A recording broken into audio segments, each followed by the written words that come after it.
Hello and welcome to the Wheels of History podcast, episode 4. I'm your host, Brian Boyles.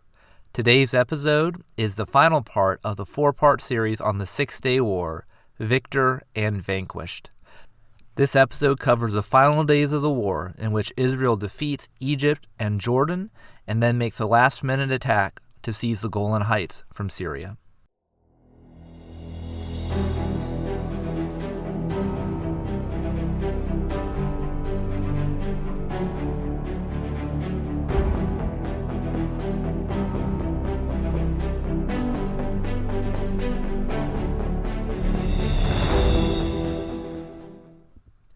It is now the third day of the Six-Day War, June 7th, 1967, and Israel's gamble seems to be paying off. Their surprise attack against the Egyptian Air Force on the first day of the war was a complete success, granting the Israelis control of the skies for the remainder of the war. The Egyptian army in the Sinai fought bravely, but was unable to adapt to the changing situation on the ground as the Israelis advanced. The Israelis seized the fortified position of Katef, laying astride the central route through the Sinai, and then isolated Gaza and seized Al-Arish in the northern route. Faced with this situation, the Egyptian Chief of Staff, General Amir, orders a retreat to the west bank of the Suez Canal. However, this operation is not adequately planned or rehearsed, so it quickly turned into a rout with Egyptian troops fleeing for the canal as fast as possible. Tanks, trucks, equipment, and more are left strewn across the desert with the Israelis in hot pursuit. Likewise, the Jordanian entry into the war and bid to seize all of Jerusalem failed. After some initial gains, the Israelis counterattacked and, augmented by hastily deployed reinforcements, the Israelis managed to isolate the Jordanian forces in the Old City. Meanwhile, Israeli brigades attacked from the north into the Jordanian-controlled West Bank, and despite a day-long delay due to a counterattack, they are now racing for the bridges over the Jordan River. The rest of the Jordanian army, deployed along the border of the West Bank, is out of position to respond, and they are also racing to escape before the Israelis cut them off. Now the survival of King Hussein's regime is in doubt. Will the Israelis push on to Amman? To the north, Syria remains largely untouched, but they've also been mostly content to stay in their defensive positions on the Golan Heights, with the exception of one failed attack and shelling Israeli farming communities along the border. The Israeli offensive has succeeded beyond their wildest dreams. Not only have they routed the Egyptians and Jordanians, but the UN ceasefire they expected would occur around the third day of the war has been derailed. Ironically, it's the Egyptians who refused to accept the proposed ceasefire, all because they insisted on troops withdrawing to their pre-war boundaries, that is, the 1949 armistice line, instead of stopping in place. And so now the question that lies before the Israeli command is this: how far do you push your luck? If General Patton were in charge, there would be no hesitation. His philosophy is that when you have the enemy on the run, you don't stop pursuing them until your troops are exhausted and physically unable to continue.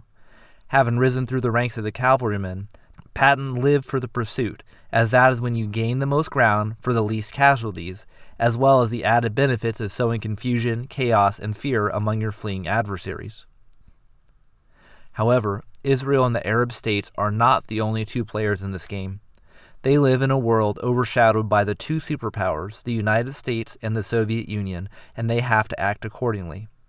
Indeed, will the Soviets intervene directly in the conflict to protect their client states in Egypt and Syria? Not only that, but even if the Soviets stay out of the war, Israel has to confront the harsh realities of demographics. Israel, a country of 2.5 million people, cannot simply occupy the much larger and more populous countries of Egypt, Syria, and Jordan and settle for an unconditional surrender akin to the Allies in World War II. Egypt alone has 32.4 million people, some 13 times the population of Israel. So how far should the Israelis push their luck? Are the Israelis going to repeat the UN experience in the Korean War, when they had the North Korean forces on the run, disintegrating before them and advancing to the border with China, only for some 400,000 Chinese, quote, volunteers, end quote, to send the overextended UN forces reeling back south of Seoul? Well, let's see how this plays out. As with the last episode, I'm going to cover each of the fronts in turn, starting with Egypt. As the Israeli army advances into the Sinai, the Egyptians are retreating as quickly as possible, and, to put it kindly, things fall apart. As mentioned in the last episode, in several cases the generals simply abandon their troops, the equivalent of saying they have an urgent meeting back in Cairo they just need to be at, and they just don't come back. As the units retreat, they are subject to attack by the Israeli Air Force, marauding across the Sinai unopposed, and then pursuit by Israeli tanks. If equipment breaks down or runs out of gas or gets stuck in a traffic jam, the Egyptian troops abandon their vehicles and retreat on foot. Logistics support also fails. Fuel is no longer delivered to the vehicles, and troops end up walking 100 miles through the desert without receiving any water. Indeed, the Israeli Air Force eventually decides to stop bombing Egyptian vehicles because they know they'll be abandoned, and they would rather capture them intact instead of destroying them. The Israeli troops stop taking regular prisoners because they simply can't hold them all and it would slow them down too much. So they just capture the officers and the NCOs and point the remaining soldiers in the direction of the Suez Canal and tell them to go. Now, not all units collapsed. There was the Egyptian garrison at Sharm el-Sheikh, the town adjacent to the Strait of Tiran, from which the Egyptians blocked the Israeli access to the Red Sea. This garrison of 1,600 troops had been listening to the propaganda-heavy reports of Egyptian victories when the order came through to withdraw to the canal. Though somewhat confused at the conflicting reports, they withdrew as ordered. Abd al-Hafiz, an Egyptian soldier stationed there, said, quote, "I cannot describe to you what we felt during the retreat from Sharm el-Sheikh. We nearly cried, for we could not believe what was happening. We never saw one Israeli soldier." End quote. But then, there is also the account of Mahmoud al-Suwaka, a driver from the Egyptian 6th Division, located in the southern Sinai, who said, quote, "We were waiting to carry out our orders and advance on Eilat, when suddenly, on June 7th, both the company and battalion commanders disappeared. Later I found out that they had fled to the canal. I abandoned my jeep and joined a column retreating to Nakhl, where we were exposed to aerial attack. Then, at the Mitla Pass, we ran into Israelis who appeared to be coming from Suez.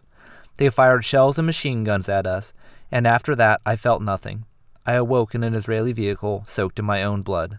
End quote. That Israeli blocking detachment at Mitla Pass was a tank company, reduced to 9 tanks out of an original 10, and of those 9 tanks, 4 of them were out of gas and had to be towed into position. However, they made it to the pass before the Egyptians, 9 tanks facing 30,000 Egyptian soldiers and 300 tanks converging on the pass trying to escape. But at this point, the Egyptians are psychologically defeated, and that's why the pursuit is such an effective means of destroying armies. Because, demoralized, hounded from the air, pursued on the ground, and abandoned by their leadership, most of these Egyptian troops are not an army anymore. They're individual soldiers in small groups, scared, on the run, and unable to mount a coordinated effort to dislodge the Israelis. Amidst this debacle, Nasser reemerges onto the stage and has an optimistic tone. He received assurances from the Soviet Union and Algeria that they would send replacement aircraft to rebuild his air force. Those from Algeria were already en route. And, although he was upset that the Soviets were insisting on a ceasefire in place, particularly since it was their lie about Israel preparing to attack Syria that started the whole crisis in the first place, he is hoping for emergency airlifts of arms and ammunition from the Soviets. However, the Soviets turn him down. You see, throughout the 1960s, the Soviets had been pouring vast sums of weapons and money into the Arab states of the Middle East out of a desire to counter Western influence in Turkey, Iran, and Pakistan. They wanted to create a second trouble spot in the world, in addition to the one already going on in Vietnam, and they figured that any war between their client states and Israel would be a long, drawn-out conflict that would drain Western willpower and resources and lead to an inevitable Arab victory due to their superior numbers and equipment. However, the Soviets overestimated the ability of the Arab states to employ their material and population advantages, as well as underestimated Israeli strength. So, with the war so rapidly decided, the Soviets were now trying to back down and cut their losses. A Soviet defector later related that, quote, "The war has shown that the Arabs are incapable of unity even when their vital interests are at stake." End quote. In a gambit to try and stem the Israeli advance, Amir attempts a counterattack with his reserve force, the 4th Tank Division. This division, originally in the 3rd line of defenses in the Sinai, had withdrawn across the Suez Canal in good order, largely because it was so far back it had avoided direct fighting and was close to the canal. So the 4th Tank Division recrosses the canal to try and stop the Israelis, and there is fierce fighting and heavy losses, but Israeli air superiority helps decide the fight. And again, the impact of air power is often less in the physical damage it inflicts than the psychological impact. Every air attack is disruptive as the ground forces take cover or try to disperse, and there is the ever-present fear that the jets may return again with little warning. With the Egyptian troops fleeing across the Suez Canal, Nasser can no longer hide the scope of this disaster from the public eye. After all, whereas the Sinai is a sparsely populated desert, west of the Suez Canal you get Cairo and Egypt's major cities, and there are citizens coming out to the banks of the canal searching for their loved ones, and they see the disorganized army streaming across with their own eyes. Out of a fear that the Israelis might try and cross the canal, Amir orders the bridges blown up, even with Egyptian troops still remaining on the east bank. And as a result, many Egyptians have to swim across the canal and leave their equipment behind. Yahya Syed Basha, a reconnaissance officer, related, quote, "I reached the banks of the canal and saw that the bridges had been blown. I sprawled on the ground and slept a deep sleep from exhaustion and sadness, and from a bitterness I felt at the defeat which we didn't understand." End quote. By the evening of June 8th, the 4th day of the war, Nasser begins to grasp the scope of his defeat and realizes he needs to accept the ceasefire without withdrawing to the pre-war boundaries.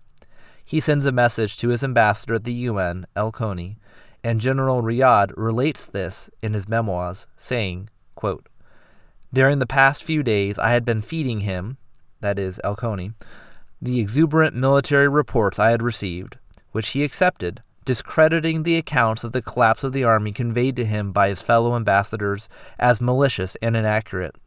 For several moments we were silent. In one dismal moment, the great illusion we were living crumbled." End quote. This is the double-edged sword of propaganda.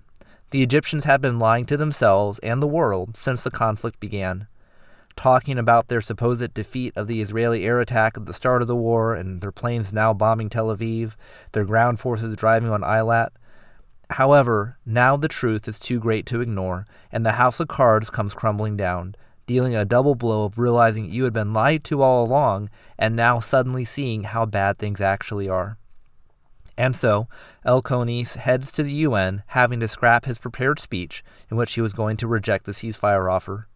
He calls Nasser personally to verify his instructions, and then El-Koni tells the UN that they will accept the ceasefire if Israel does too. Of course, in his speech, he also repeats the lie that the Americans and British were also fighting against him by launching airstrikes against Egyptian forces, perhaps as a way of explaining away Egypt's defeat.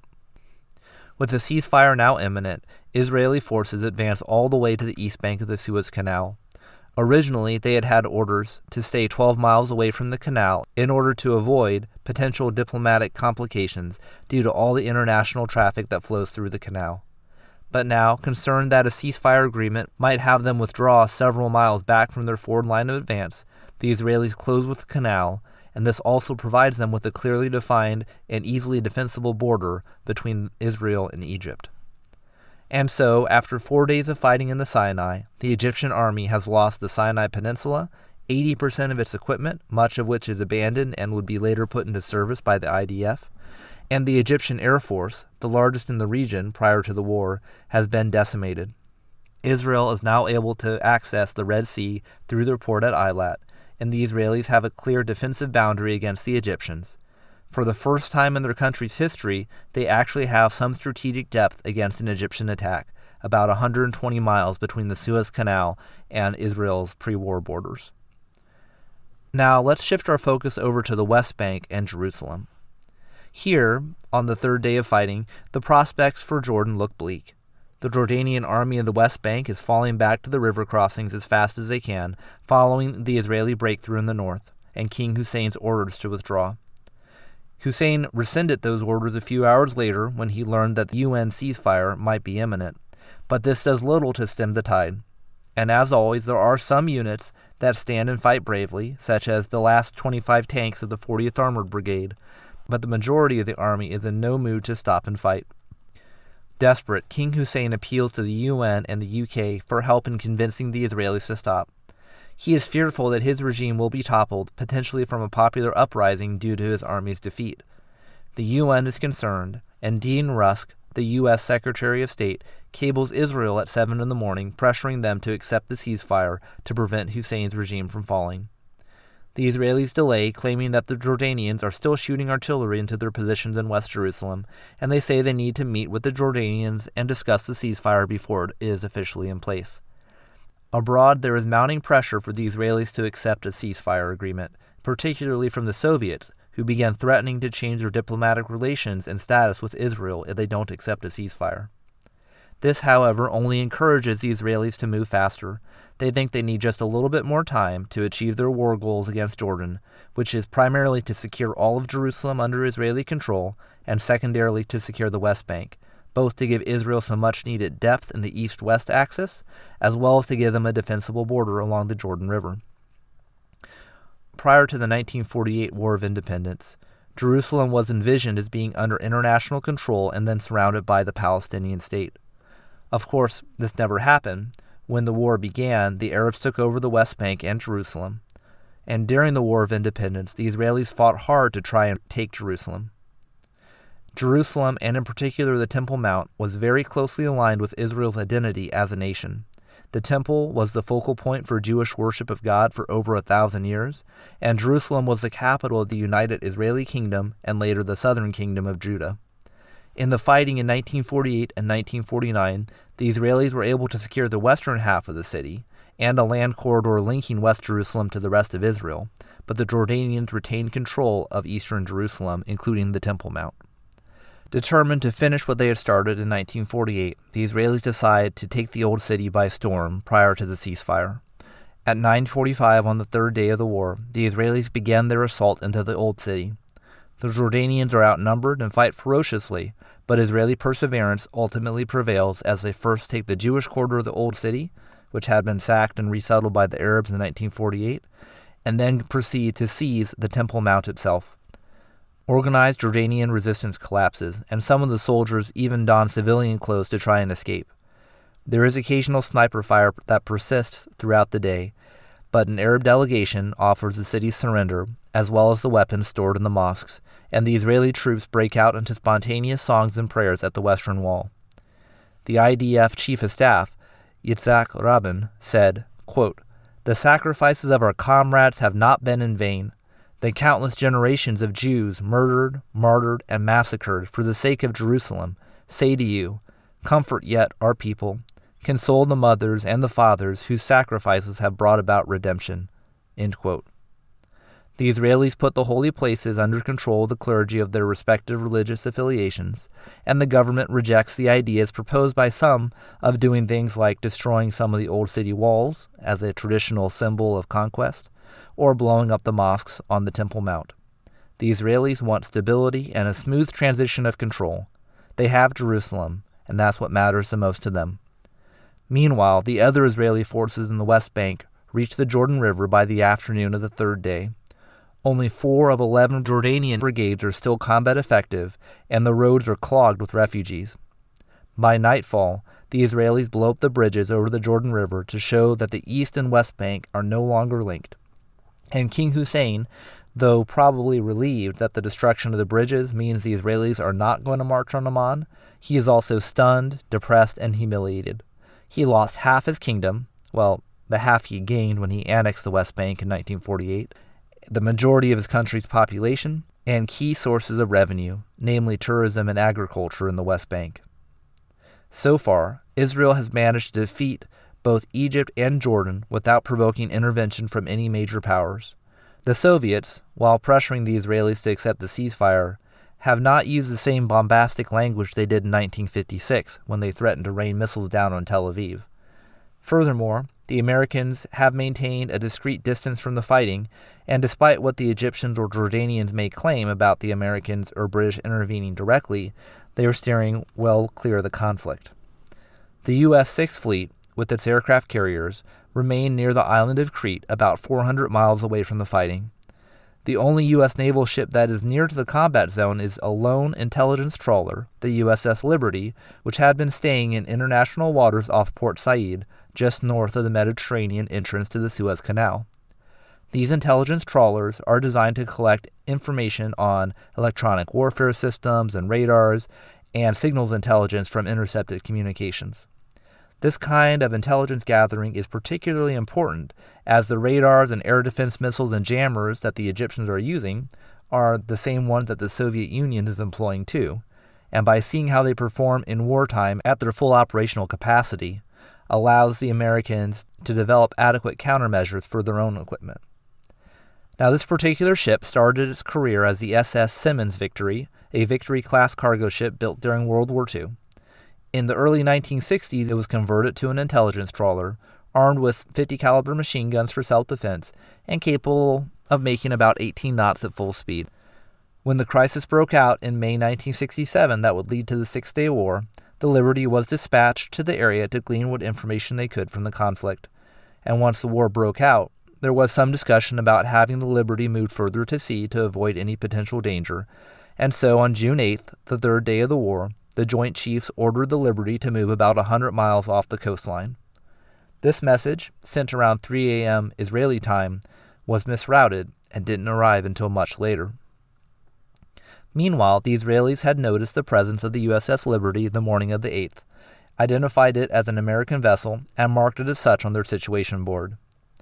5 hours later, during shift change, the Israelis removed the marker because it was considered old information.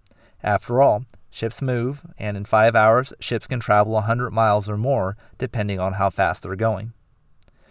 Now, shortly after the shift change, an Israeli ammunition dump at Al-Arish explodes. The Israelis think it was caused by Egyptian gunboats shelling the coast, since Egyptian ships had shelled the shoreline the previous day. Now, in reality, the Egyptians had not shelled the ammunition dump, but the Israelis didn't know that at the time.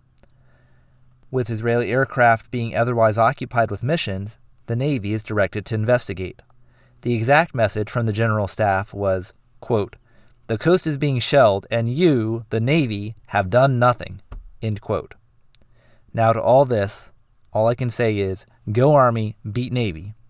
But in all seriousness, the Israeli Navy was sort of the red-headed stepchild of the Israeli Defense Forces. The Israeli Air Force was showered with the lion's share of the funding and the best recruits and delivered that surprise attack at the start of the Six-Day War, and the Israeli ground forces, particularly their tanks, had performed with great dash and elan, defeating the Egyptian and Jordanian armies in short order. In contrast, the Israeli Navy was small, relegated to coastal defense duties, and equipped with a few World War II-era destroyers acquired from the British, a few World War II-era submarines, also from the British, and a small number of torpedo boats and gunboats. Their job was to defend the Israeli coastline, along which 90% of the Israeli population lived, and they were outnumbered 4-1 by the Egyptian Navy alone. And the Egyptians had Soviet-supplied missile boats and state-of-the-art anti-ship missiles, whereas at this point in history the Israelis don't have any missiles on their boats.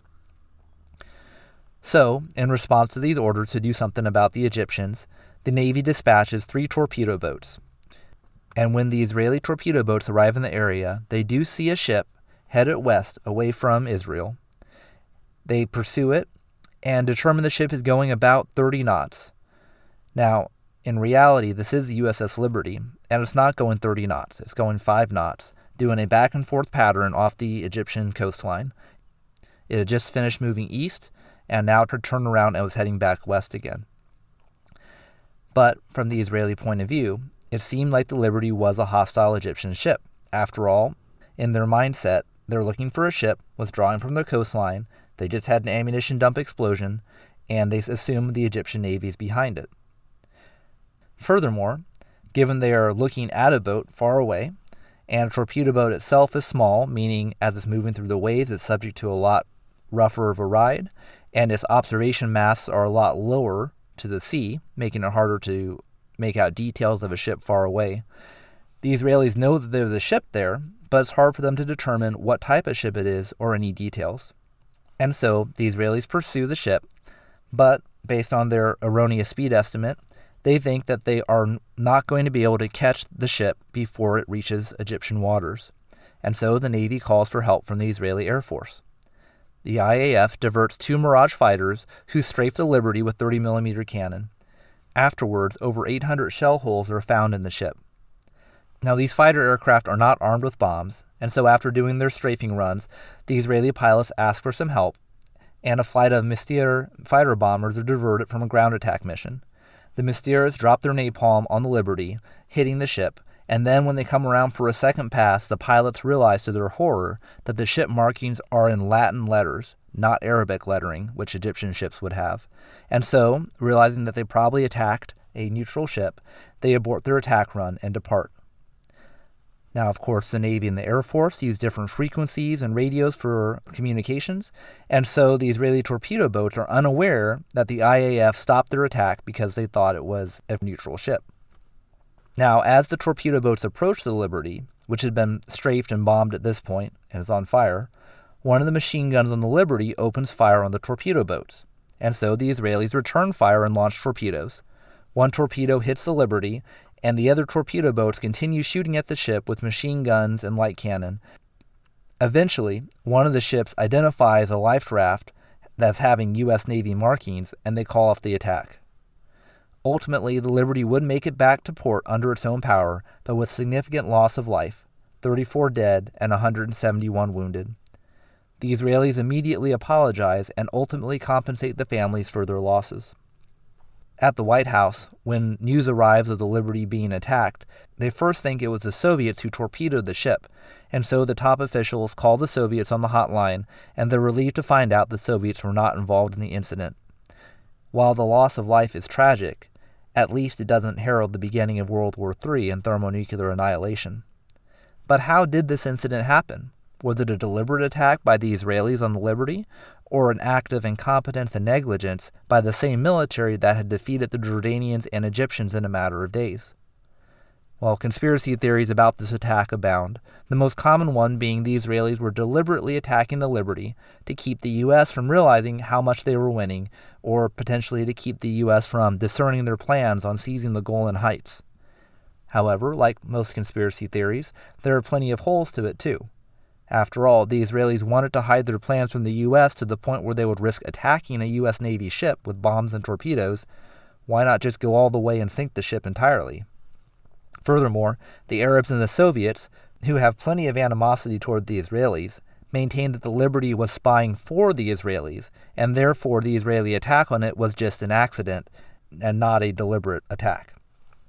Well, this incident highlights what's commonly called the fog of war, how everyone in war is operating on imperfect information and under stressful conditions.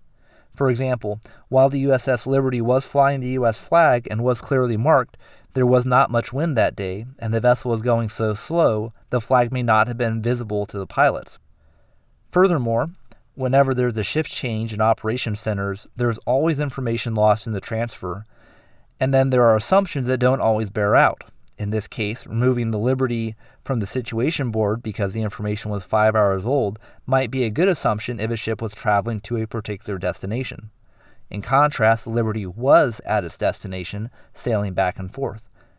And finally, there are errors that compound on one another.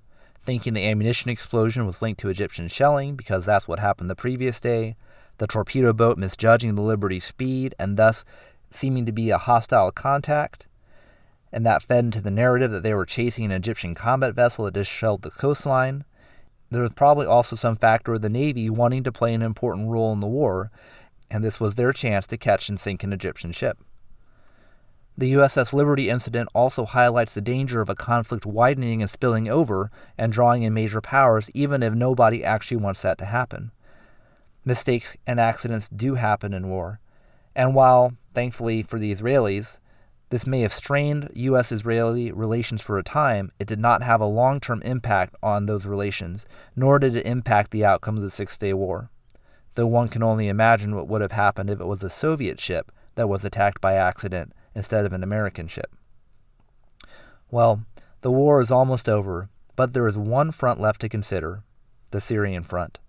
And although only one aborted Syrian ground offensive took place early in the war, the Syrian artillery continued shelling Israeli settlements throughout the war.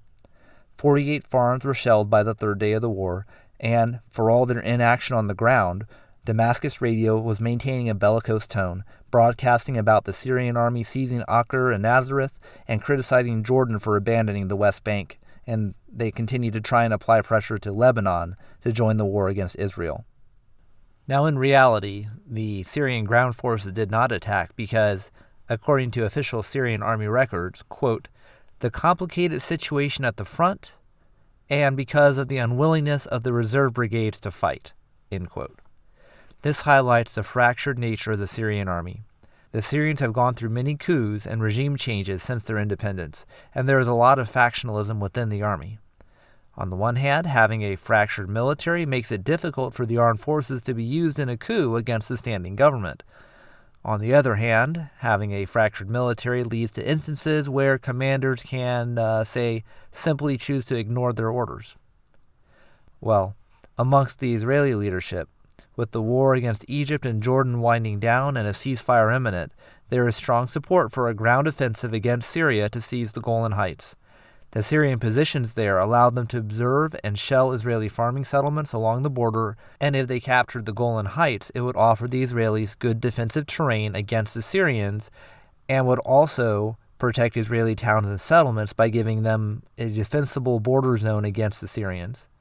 Furthermore, capturing the Golan Heights would also secure the headwaters of the Jordan River against any diversion efforts like those the Syrians had attempted in the years leading up to the Six-Day War. Another factor to consider is that Israel is a democracy, and the Israeli farmers living around the Sea of Galilee are making their displeasure at being shelled quite well known to the Israeli government. How much restraint does it take to withstand days of shelling while the government is deliberately doing nothing about it? Yaakov Eshkoli, a citizen lobbying the government, said, quote, if the state of Israel is incapable of defending us, we're entitled to know it. We should be told outright that we are not part of this state, not entitled to the protection of the IDF. We should be told to leave our homes and flee from this nightmare. End quote. However, the Israelis are reluctant to kick the bear. Syria's treaties with the Soviet Union bring the prospect of Soviet intervention to protect their client state. Furthermore, the Soviets have several thousand military advisors throughout the Syrian armed forces, and that brings along with it the risk of injuring or killing Soviet soldiers if they attack. The Israelis are fearful that attacking the Syrians will, quote, bring down the whole world on our heads, end quote. That was Zalman Aran, the Israeli Minister of Education, taking part in a discussion with the Israeli cabinet over what to do about Syria. The cabinet is split about 50-50 over whether to attack the Golan or not. They consider alternatives such as abandoning settlements within 10 or 20 miles of the border to keep them out of artillery range. But is that really an acceptable solution given how small Israel is? That would be akin to accepting the Arab blockade of Eilat, setting a new status quo in which the Arabs could simply shell Israel with impunity until the Israelis pull their population back, and then rinse and repeat. The Northern Command leader, a man by the name of David Elazar, is frustrated. He wants to attack the Syrians, but the government says that he can only attack a single outpost on the line. Elazar sees this as worse than doing nothing, a symbolic gesture that would incur heavy casualties and would gain the Israelis nothing of value. In contrast, he wants a full-fledged attack that would also suffer heavy casualties, but one that he thinks could gain Israel the whole Golan Heights and an actual strategic advantage in the region. Such an attack was becoming more realistic by the day, as reinforcements began to be shifted from the Sinai and the West Bank, as fighting is drawing down there. Israel is such a small country that forces can be quickly transferred from one front to the other, although in this instance so many troops are being shifted to the Syrian front that there are some delays caused by traffic jams throughout central Israel. There is also a plan to attack on June 8th, but that is canceled, although the Israeli Air Force doesn't get word in time and they bomb the Syrian positions heavily.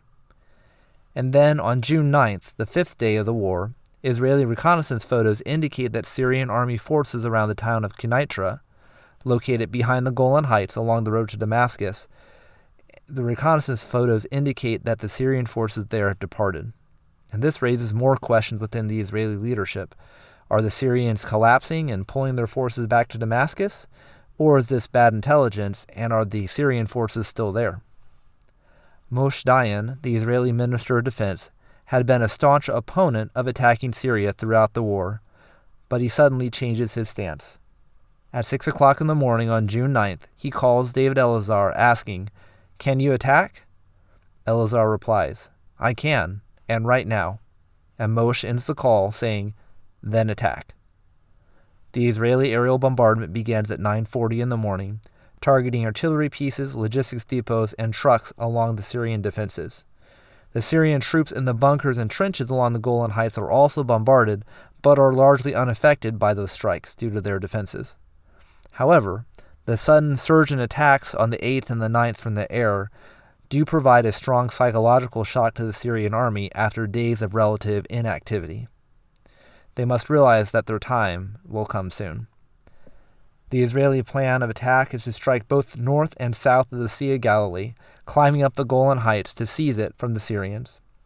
Now the terrain is challenging. The Golan Heights rise up about 2,000 feet above the Jordan River below it, and the terrain is rocky and difficult to traverse. Furthermore, the Israelis are attacking in daylight against Syrian defenses, which include bunkers, pillboxes, trenches, mines, and barbed wire. The Israelis, on their part, cannot afford to be deliberate in taking down these defenses because they're racing against the clock. They know the ceasefire is going to be coming soon, and they don't have the time to proceed cautiously. Avraham Mendler, the 8th Armored Brigade commander, said this when he discovered his orders. Quote, "If this is the plan, know that it's suicide." End quote. But he attacks anyways. Yaakov Horesh, a tank commander in the 8th Armored Brigade, related, quote, "At first, we weren't afraid at all. Bulldozers ran ahead of us, clearing the wire and mines, but then the sky opened up. The bulldozers were knocked out, half-tracks were blown into the air. Suddenly, we were hit. I went up to the turret hatch and saw the tank was ablaze and that I was burning with it. I heard shots, heard someone on the radio calling for air cover. I decided it was better to be shot at than burned to death, and I threw myself from the turret. They, that is, Israeli soldiers, picked me up and put me on the deck of another tank. I was still on fire." End quote. The Israelis encounter fierce fighting with their own share of mishaps, such as one case where 2 units ordered to attack and seize a fortified position ends with one of them getting lost and attacking a different fortified position instead. But despite heavy casualties, the Israelis improvise and continue to advance, even fighting hand-to-hand with the Syrians. Avraham Mendler, the 8th Armored Brigade commander, said, quote, "The Syrians fought well and bloodied us. We beat them only by crushing them under our treads and by blasting them with our cannons at very short range, from 100 to 500 meters." End quote. By the end of the day, the Israelis have advanced 8 miles, though at significant cost. One tank battalion in the assault started the day with 26 tanks and ended the day with only 2 operational. The Syrian defenses followed Soviet doctrine, much like the Egyptians in the Sinai, with multiple layers of defense arrayed in depth. This opened the possibility of the Syrian reserves counterattacking to throw the Israelis back off the heights. However, this counterattack never materializes. Some Syrian senior officers, faced with the Israeli advance and devastating air attacks, decide to desert their units, and many of the soldiers in those units follow suit. Others, such as the 70th Armored Brigade outside Quneitra, refuse to counterattack, even at night when the Israeli Air Force is mostly ineffective. Instead, the 70th Armored Brigade withdraws to Damascus on the commander's own authority. Another Syrian general ignored orders to reinforce the front, citing Israeli air superiority as making such an effort suicidal. Compare and contrast to the 8th Armored Brigade, who also thought those orders were suicidal to attack the heights, but proceeded anyways. Nevertheless, the Syrians don't completely abandon the field. 3 brigades are kept in defensive positions, and another 3 are pulled back to Damascus. The Syrian defense minister, Hafez al-Assad, exhorts his troops, saying, quote, "O soldiers, 300,000 fighters of the People's Army are with you in battle, and behind them 100 million Arabs. The cream of our troops stand at the front. Strike the enemy settlements, turn them into dust, pave the Arab roads with the skulls of Jews. Strike them without mercy." End quote. Meanwhile, pressure mounts for a ceasefire. The Syrians claim that they accepted the UN ceasefire and that Israel attacks them anyways, and the Israelis claim that the Syrians were continuing to shell Israeli settlements and were clearly not abiding by the ceasefire that they claimed to accept. The Soviets are now wanting to add articles to the ceasefire condemning Israel and having them withdraw to the armistice line, further delaying a final agreement, whereas the U.S. wants the ceasefire to go into effect sooner, wanting to avoid a confrontation with the Soviets and to ensure that Israel keeps their significant gains they already made in the war. The U.S. diplomats are disinclined to believe that the Syrian guns posed a threat to Galilee, although that's also easy to say from a cozy office building on the other side of the world. Israeli reinforcements continue to arrive throughout the night, and the traffic jams are finally getting sorted out. 8 brigades are ready to attack by dawn, and throughout the night the Israelis continue to attack and advance wherever they could. The Syrians fiercely resist, but no counterattack emerges. Elazar doesn't think he can take the whole Golan Heights by the expected ceasefire the morning of the 10th, but the government calls and says that they can buy a little bit more time until 2 p.m. on the 10th of June. Providentially, it's on the morning of June 10th that the Syrian army finally comes apart. This was, in part, due to the Syrians' own propaganda machine. On the morning of the 10th, Radio Damascus reports that Quneitra has fallen to Israeli forces, whereas in reality the Israelis have not even entered the town yet. The Syrians likely lied about this in order to put pressure on the Soviets to intervene or for the UN to push for a ceasefire now. However, it backfires massively. The Syrian brigades defending Quneitra hear this, and they think they're in danger of being cut off. Ibrahim Ismail Kahaya, the Syrian 8th Brigade commander, tells us, quote, "We received orders to block the roads leading to Quneitra, but then the fall of the city was announced, and that caused many of my soldiers to leave the front and run back to Syria while those roads were still open. They piled onto vehicles. It further crushed our morale. I retreated before I ever saw an enemy soldier." End quote. The Israeli forces advance, and they can't make contact with the Syrian forces. That's how quickly they've withdrawn. They find tanks, vehicles, radios abandoned by the Syrians, and the withdrawing Syrians burn whatever documents they can, blow up their bunkers, and pull back. By the time the Syrian command realizes what's happened, and they change their message saying that there's still fighting going on in Quneitra and the army needs to stand fast, it's too late. The Syrian army is in full retreat. 4,000 of their soldiers flee to Jordan, another 3,000 flee to Lebanon, and the second-line defenses pull back without authorization or coordination. The government panics and flees Damascus, going to Aleppo, with a single brigade remaining to defend the capital.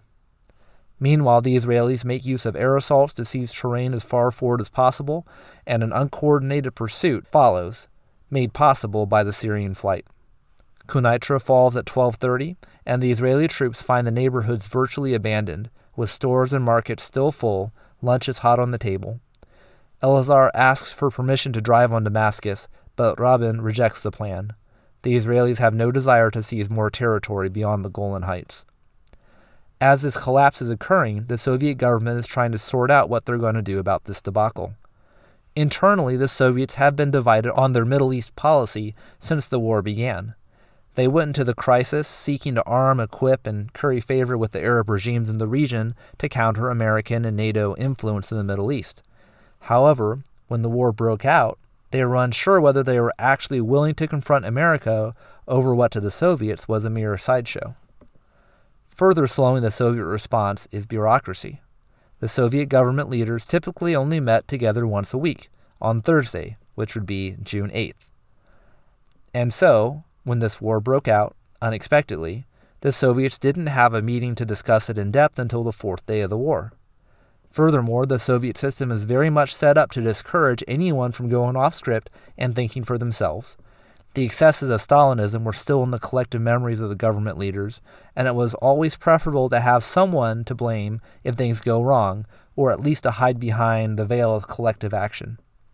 That reminds me of a great scene from the movie The Death of Stalin, which, while probably not strictly true, is absolutely hilarious and brings home the point of the bureaucratic maneuvering to try and avoid responsibility.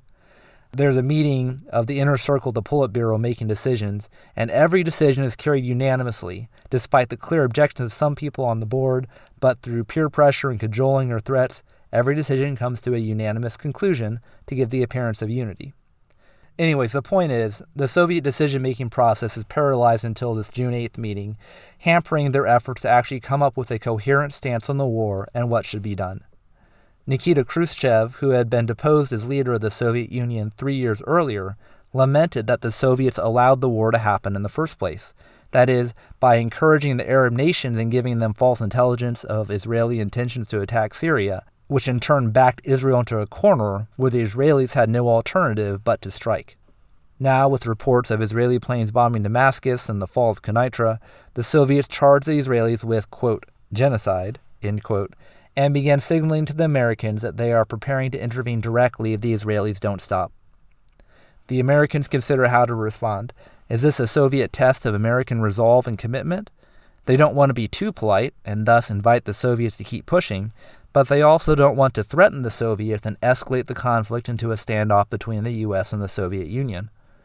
The U.S. tries to walk a middle ground, saying they'll try to restrain the Israelis and the Soviets should try and do the same with Syria. And then the U.S. moves its carriers closer to Israel as a signal that the U.S. is not simply abandoning the area to Soviet influence. The Soviets officially break diplomatic relations with Israel along with 9 other communist bloc countries, and when the Israelis ask the U.S. for help if the Soviets intervene, the U.S. declines to respond. Moshe Dayan ends up meeting with General Bull, the head of the United Nations Emergency Force, and agrees to a ceasefire at 1800 that same day. Dayan then goes to tell Elazar to abide by the ceasefire timeline and that, quote, nobody's to say the radio's not working, end quote, out of concerns that some commanders may elect to ignore their orders and blame it on a faulty radio. While the Israelis do make a couple advances after the official ceasefire to take strategically valuable hilltops or road junctions, the war ends on that evening, on the 6th day, with the Israeli forces remaining in their final positions. Overall, looking at an assessment of the armies that fought, the Israelis showed themselves to be well-trained and well-led. The Israelis had excellent intelligence support throughout the war, in particular enabling their opening strike that destroyed the Egyptian Air Force. Furthermore, despite numerous setbacks encountered by the troops throughout the fighting, the Israelis proved themselves to be able to improvise rapidly and adapt to changing situations. Their aggressive and flexible approach to command allowed them to observe, decide, and act faster than their opponents. Indeed, on numerous occasions, the Arab forces stopped Israeli attacks, but instead of following up with a counterattack, the Arab forces remained static and allowed the Israelis to recover, adapt, and press on to victory. Finally, the Israeli Defense Forces had excellent logistic support, particularly when it came to maintenance to keep their vehicles and aircraft operational, and enabling the Israeli Air Force to rapidly turn their aircraft around for follow-on missions. In contrast, the Arab forces had mixed performances throughout the war. At a small unit level, Arab soldiers fought bravely, and there are many accounts of Israeli forces having to fight hard to break through those Arab defenses. However, the Arab military leadership was slow to respond to changing situations, and the command climate discouraged junior leaders from taking the initiative, but instead taught them to wait on orders from higher, and that meant it took a long time for them to organize counterattacks if they happened at all, in sharp contrast to, say, the German army at the end of World War II, where, despite being outnumbered and outgunned, they repeatedly counterattacked Allied forces, slowing them down and keeping the Allies from gaining an easy victory. A major problem for the Arab armies is one of ethics. There were constant lies and propaganda from the government aimed both at their own people and the international community, and the military. For example, Egypt's lie about how they defeated the Israeli air attack at the start of the war led Jordan to fully engage in the war, which in turn cost King Abdullah the West Bank, Jerusalem, and most of his military forces. Likewise, Syria's lie about the fall of Quneitra led to the collapse of their own army on the 6th day of the war. Within the Arab militaries, there was also a common practice of lies being told up the chain of command. Subordinate leaders always wanted to report that things were going just according to plan, so even when things weren't, they would lie and not actually tell their commanders what was happening. Thus, the senior leaders, listening to reports coming in from their subordinate units and not being able to actually see what's going on firsthand, they would have no idea how bad the situation was going. And then when things finally got so bad it became impossible to hide what was happening, the subordinate leaders would turn around and greatly exaggerate the extent and abilities of enemy forces as a way of excusing their failures. Either way, senior leaders are making their plans off of inaccurate information. And in a top-down driven command climate, this means that the senior leaders are making poor choices and everyone below them is committed to following them. Now, in the months and years following the war, the Soviets began a massive rearmament program for the Arab nations. In 2 weeks, over 200 replacement fighter aircraft arrived from the Soviet Union, and thousands of tanks, artillery pieces, missiles, and an integrated air defense system would follow. Meanwhile, the United States becomes the main patron for the Israelis, taking the role once occupied by the French, and the USA starts selling their aircraft and tanks to the Israelis. The Israelis want to trade the land they took in the Sinai and the Golan Heights to secure a lasting peace with their neighbors. They reasoned that, in the Six-Day War, Israel proved their ability to defend themselves, and their country is now an established fact in the Middle East, not just an aberration that if we pretend it doesn't exist will go away. But the Arab nations refused to talk about peace or recognition. Indeed, on September 1st, 1967, 13 Arab states gathered at a summit in Khartoum, Sudan, issuing a proclamation that would contain the 3 no's: no peace with Israel, no recognition of Israel, and no negotiations with Israel. An undeclared war between the Arab states and Israel resumes, the first incident occurring along the Suez Canal a mere 3 weeks after the end of the war, and then in October, an Egyptian missile boat sinks an Israeli destroyer. The Arab rhetoric continues. Nasser, on July 23rd, said, quote, "We shall never surrender and shall not accept any peace that means surrender," end quote. King Hussein, for his part, retains power in Jordan and wisely decides to stay out of future wars with Israel. Ironically, having lost the West Bank, he no longer has the large population of Palestinians cajoling him into confronting the Israelis. King Hussein dies peacefully in 1999. Israel's position after 1967 is stronger than ever. Israel is now 4 times its pre-war size, particularly through the conquest of the Sinai Peninsula, and now it has some strategic depth and defensible borders against its Arab neighbors. Furthermore, the massive stockpiles of captured equipment are pressed into Israeli service, greatly increasing their combat power. However, Israel's desire for peace is elusive. Indeed, the Arab defeat has only strengthened their desire for revenge. A mere 6 years later, the Arabs would launch a devastating attack on Israel's holiest day, the 1973 Yom Kippur War. But that is a story for another time. And that's it for our 4-part series on the Six-Day War. If you like this episode and want to hear more, please support me on the Wheels of History podcast website or on Patreon. For just $5, less than the cost of a sandwich at Subway, you can gain access to bonus content for the series and support me in this endeavor. And finally, if you know of any history buffs out there who might be interested, please share this with them. Thank you, and I'll see you next time on the Wheels of History podcast.